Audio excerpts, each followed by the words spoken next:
Pessoal, muito bem-vindos ao nosso módulo sobre princípios de investimentos. Um módulo relativamente curto, mas muito importante em termos de conhecimento e muito importante em termos de questões lá na nossa prova.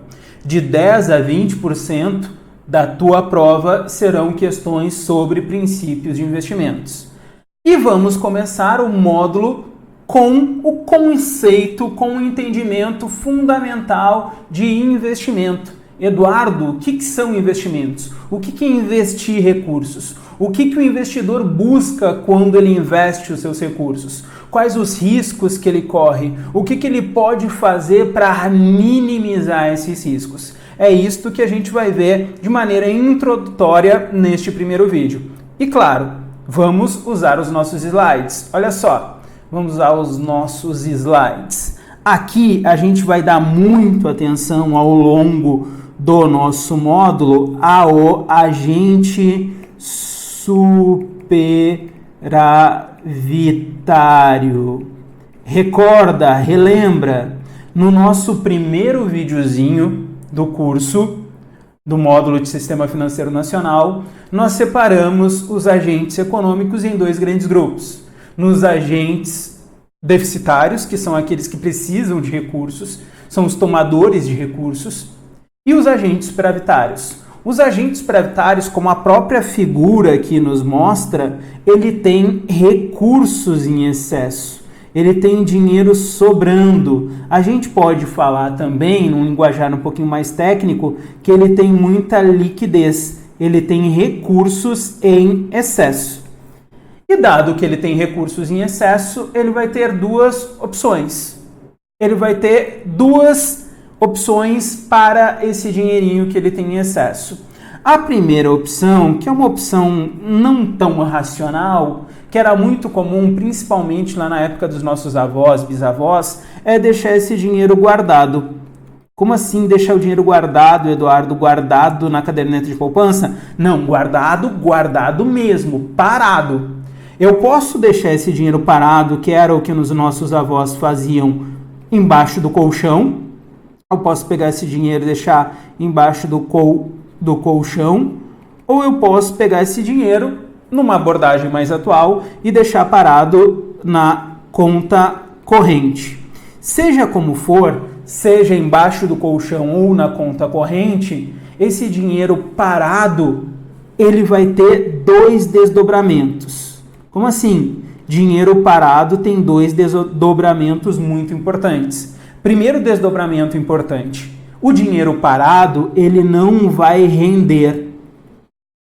Ele não vai gerar rendimentos.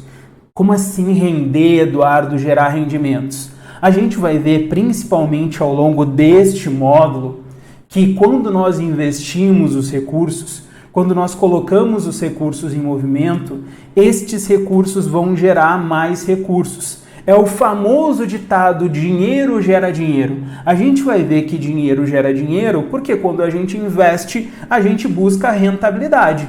Ou seja, a gente busca que o nosso volume de recursos aumente ao longo do tempo. Por isso que tem aquele ditado que é sábio, como quase todos os ditados, que dinheiro gera dinheiro. E dinheiro parado não vai gerar dinheiro. Dinheiro parado não se reproduz. Dinheiro parado não rende. E além de não render, nós vamos ver que dinheiro parado, ele perde dinheiro parado, ele vai perder poder de compra. Como assim perder poder de compra, Eduardo? A gente pode chamar essa perda de poder de compra também de desvalorização. O dinheiro se desvaloriza, sim. Nós vamos ver que o dinheiro vai perdendo valor ao longo do tempo. De novo, numa linguagem mais rebuscada, perder valor, como falam os economistas, é perder poder de compra. Como o dinheiro vai perder poder de compra, Eduardo? Nós vamos ver lá na frente, de maneira mais detalhada, e aqui de maneira resumida, que o dinheiro vai perder valor ao longo do tempo, porque tem um vermezinho que corrói o poder de compra do dinheiro. Esse vermezinho que corrói o poder de compra do dinheiro, que faz com que o dinheiro perca valor ao longo do tempo, é a inflação. E a gente sabe que inflação é o quê? Nós temos inflação quando há exatamente isso, quando há um aumento dos preços. Quando os preços dos bens e serviços aumentam ao longo do tempo, quando esse aumento é contínuo, generalizado, enfim, a gente tem inflação. E inflação faz com que o dinheiro perca valor ao longo do tempo. Quer ver? Um exemplo bem simples. Pensa no seguinte. Pensa que em 1994 você ganhou R$1. Você tinha duas opções. Você podia pegar aquele R$1 e ir direto no supermercado e comprar. O que eu compraria com R$1 em 1994? Você podia comprar um biscoito recheado e uma Coca-Cola. Veja, eu não estou falando uma coisa ou outra, eu estou falando que você, em 1994, comprava um biscoito recheado e uma Coca-Cola. Este era o poder de compra de R$1 há 26 anos atrás. Porém, se você guardasse esse dinheiro, deixasse esse dinheiro parado embaixo do colchão e hoje, 2020, fosse lá, levantasse o colchão, primeiro, ia ter quanto embaixo do colchão? R$1. Ia ter R$1, por quê? Porque dinheiro parado não se reproduz, dinheiro parado não gera rendimento. Com aquele R$1, hoje, em 2020, você iria ao super. O que a gente compra hoje com R$1 no super? Nada? Exatamente. Eu compro uma lata de Coca-Cola hoje com R$1? Não, nem aquela que é menorzinha de 250 ml. Ah, eu compro um biscoito recheado? Também não compro um biscoito recheado com R$1. O máximo que tu vai comprar com R$1 hoje são 4 bombons, o máximo dos máximos. Ou seja, o dinheiro perdeu o valor ao longo do tempo. E o que fez com que o dinheiro perdesse valor ao longo do tempo? O dinheiro perdeu o valor ao longo do tempo devido ao aumento dos preços. É claro, ao longo dos anos, o preço do biscoito recheado, o preço da Coca-Cola subiu.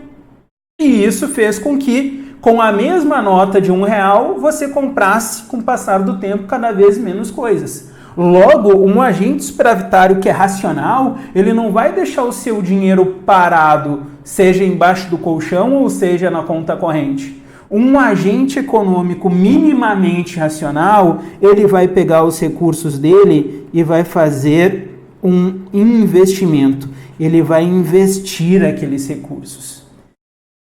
Principal objetivo deste investidor quando investe os recursos. É claro que quando eu invisto os recursos, eu quero gerar mais dinheiro. Eu quero que o meu dinheiro gere dinheiro ao longo do tempo. E eu posso investir no que, Eduardo? Tu pode investir em muitas coisas. Dentre elas, tu pode pegar o teu dinheirinho e comprar um imóvel. Por exemplo, compra um imóvel na praia hoje por 300 mil, porque você acredita que no próximo verão vai valorizar aquele segmento ali da cidade e o imóvel que tu comprou por 300, tu vai vender por 500 mil. Você pode também emprestar esse dinheiro. Como assim? Quando eu faço um empréstimo, eu também estou fazendo investimento? É claro que sim. Pensa na seguinte hipótese. Tu tem um amigo ou um familiar que precisa de R$1.000. Você pode chegar com R$1.000 e emprestar para ele e falar o seguinte, entrar num acordo com ele de que daqui a um ano ele vai te devolver os R$1.000 mais R$500 de juros. Ah, então você espera ganhar uma rentabilidade de 50%. Veja, seja no investimento em imóveis ou seja no investimento via empréstimo, você tem uma coisa em comum. Você está emprestando dinheiro hoje na esperança, na expectativa de ter mais dinheiro no futuro.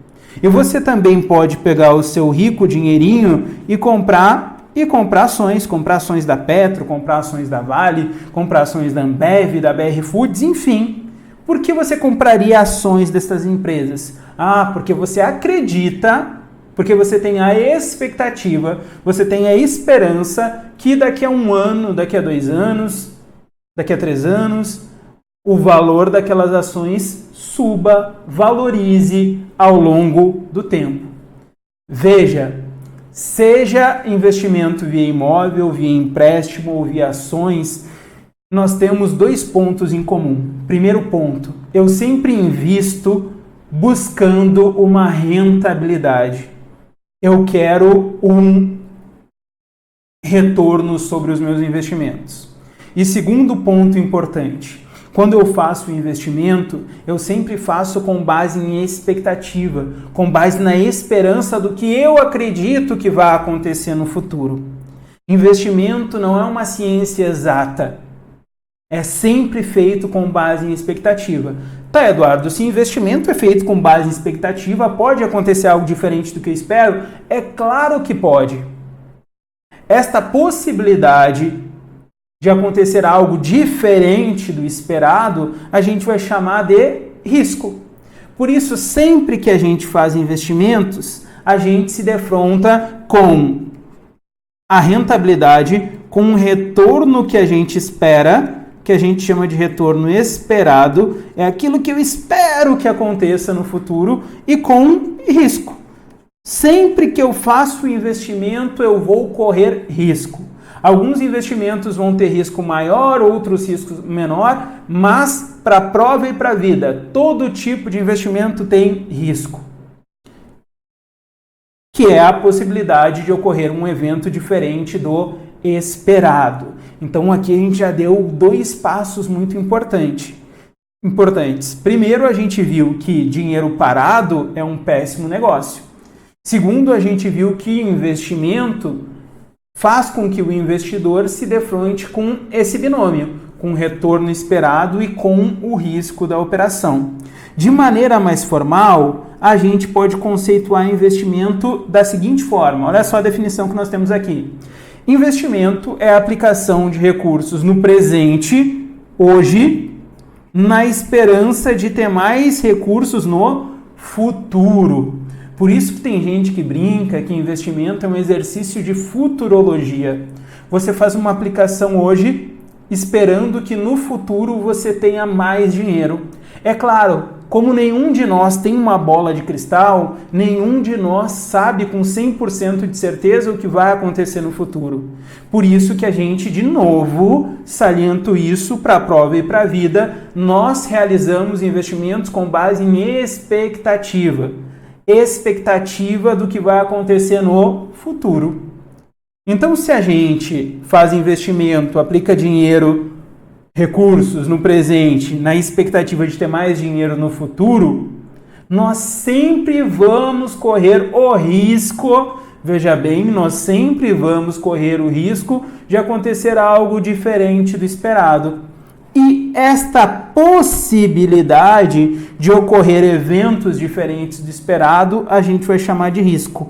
Olha só, esse conceito de risco é muito importante. De novo, para a prova e para a vida, risco é a possibilidade de ocorrer um evento diferente do esperado. Por exemplo, emprestei dinheiro para alguém. O que eu espero quando eu empresto dinheiro para alguém? Eduardo, eu espero receber o que eu emprestei a crescida de juros. Perfeito. Pode acontecer algo diferente do esperado? Pode. Você que trabalha no banco, por exemplo, quando o banco empresta dinheiro para mim, ele espera que o Eduardo devolva o que ele tomou emprestado ao crescido de juros. O que pode acontecer diferente do esperado? Eduardo, tu pode dar calote. Exatamente isso. Eu posso dar um calote. Eu posso inadimplir. A gente vai ver que esta possibilidade de calote, de inadimplência, em financês e para fins de prova, a gente vai chamar de risco de crédito. O risco de crédito é o que a gente conhece popularmente como calote. Então, há esse risco, essa possibilidade de ocorrer um evento diferente do esperado. Então, veja aqui, foca a sua atenção no nosso slide. Esta figurinha representa o processo de investimento. Eu aplico R$1.000 hoje, na esperança de ter mais de R$1.000 no futuro. Mas quanto, Eduardo? Eu espero ter 1.200 no futuro. E aqui a gente tem outro conceito bastante importante. Se eu espero ter 1.200 no futuro, eu estou esperando uma rentabilidade de R$200. Eu estou esperando, em termos percentuais, uma rentabilidade de 20%. Então, veja, esta daqui é o que a gente vai chamar de rentabilidade ou retorno esperado. É bastante importante a gente, desde agora, entender a diferença entre retorno esperado, que é aquilo que eu espero que aconteça, e retorno observado, que é aquilo que já aconteceu. Imagina o seguinte: o Eduardo aplicou em ações em 2019 e teve um retorno de 50%. O Eduardo teve no passado, em 2019, um retorno de 50%. Um retorno foi muito bom, foi excelente, mas já passou. É um retorno observado. E lembra, quando eu faço investimentos, eu olho para frente, eu olho para o futuro. Eu estou interessado em rentabilidade, em retorno esperado. Então, essa primeira dicotomia entre rentabilidade observada, que é a rentabilidade passada, e rentabilidade esperada é muito importante. Rentabilidade passada, rentabilidade observada é o que passou. O que passou, passou. E lembra, rentabilidade passada não é garantia de rentabilidade futura. Bacana? Tá, Eduardo, e existe só um tipo de risco? Só o risco de crédito? Não. Imagina o seguinte. Primeiro, a gente já viu essa diferença aqui entre rentabilidade observada, abreviando aqui, rentabilidade observada. É o que aconteceu no passado, aquilo que eu posso observar, que já aconteceu. E rentabilidade esperada, olha só como os nomes são bem intuitivos. Se a rentabilidade esperada é aquilo que eu espero que aconteça no futuro. Rentabilidade observada é aquilo que eu já observei, é aquilo que já aconteceu lá no passado. E quanto ao risco, Eduardo? Vamos dar uma atenção aqui no risco. Pegando os exemplos que nós usamos na introdução. Eu posso fazer investimento comprando um imóvel, eu posso fazer um investimento fazendo um empréstimo para alguém, e eu posso fazer um investimento comprando ações, bacana, comprando ações. Primeiro tipo de investimento. Imagina que eu investi num imóvel, comprei um imóvel na praia por 300 mil e tenho a expectativa, tenho a esperança de daqui a um ano vender ele por 500 mil reais. Mas imagina o seguinte, imagina que no meio do caminho, lá em agosto, no auge do inverno, eu precisei de grana. E o único ativo que eu tinha que eu podia vender era o imóvel.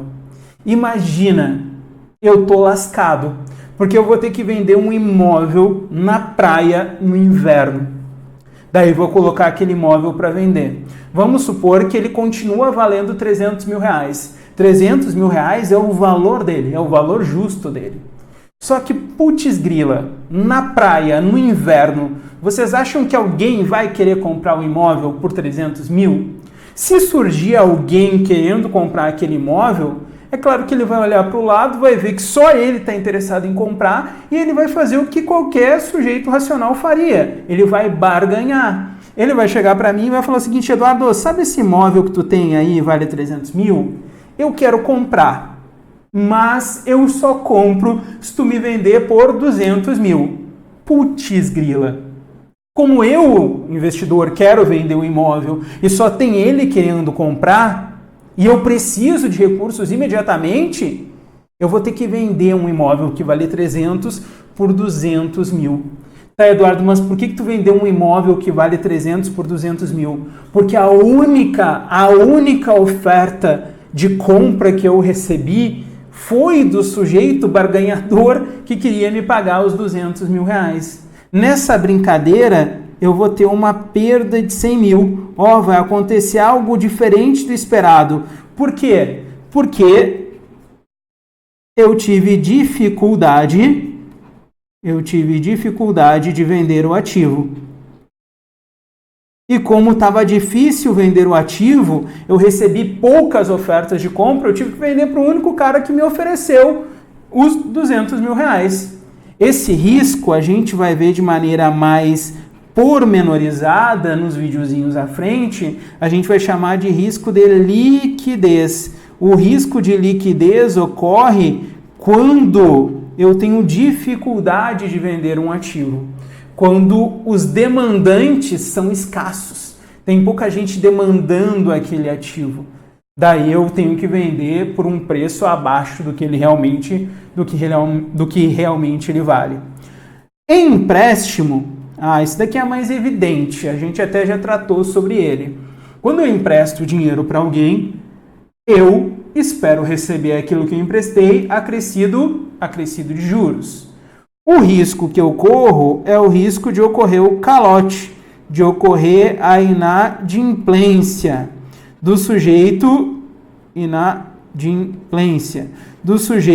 não pagar o principal e ou os juros.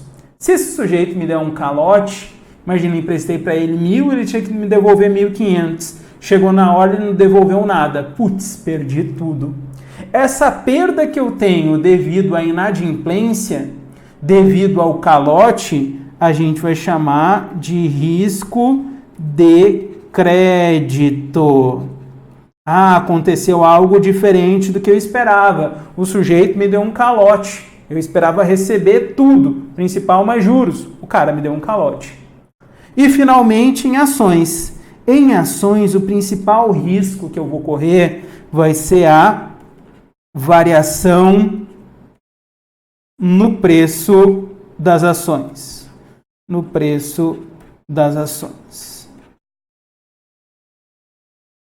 E pode ocorrer variação no preço das ações por vários fatores. Por fatores alheios à empresa. Imagina que eu comprei uma ação da Ambev, por exemplo, e teve um surto de um vírus específico lá na Ásia.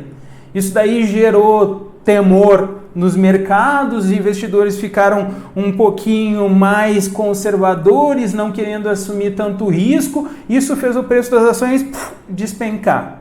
Ou então, uma besteira dita por um político nos Estados Unidos ou na Inglaterra faz com que o preço das ações ao redor do mundo despenque. Esta oscilação, essa variação dos preços que as ações vão apresentar ao longo do tempo, a gente vai chamar de risco de mercado. Lembrando que esses riscos aqui, a gente vai ter um videozinho específico explicando cada um deles. Aqui é para a gente ter uma visão global. Quando eu faço investimentos, eu busco uma rentabilidade. É a famosa rentabilidade esperada, aquilo que eu espero que aconteça no futuro. Mas eu, enquanto investidor, para a prova e para a vida, eu tenho que ficar atento. Porque investimento não é uma ciência exata. Sempre pode ocorrer algo diferente do que eu espero. Sempre pode, via de regra, acontece algo diferente do esperado. Esta possibilidade de ocorrer algo diferente do esperado a gente chama de risco. A gente pode desmembrar o risco em 3 partes. É o risco de liquidez, quando eu tenho dificuldade de vender um determinado ativo. O risco de crédito, quando eu empresto dinheiro para alguém e há a possibilidade de ocorrer um calote. E, finalmente, o risco de mercado, que é a oscilação, o preço do bem oscilar ao longo do tempo. No próximo videozinho, a gente vai dar uma atenção especial para a rentabilidade. A gente vai ver conceitos de rentabilidade absoluta, rentabilidade relativa, rentabilidade bruta, rentabilidade líquida. Então, nos encontramos no próximo vídeo. Esse videozinho foi muito importante porque aqui a gente viu alguns conceitos fundamentais e entendeu qual o dilema do agente superavitário. Deixo o meu dinheiro guardado, não ganho nada, perco o poder de compra ou invisto os meus recursos? Eduardo investe. Invisto os meus recursos sabendo que há risco. Esse investidor ele tem que estar ciente. Eu vou investir buscando uma rentabilidade, mas vou correr risco. Certo? Então, aqui a gente acaba o nosso primeiro vídeo. Até o segundo. Qualquer dúvida, como sempre, é só entrar em contato. Abraço!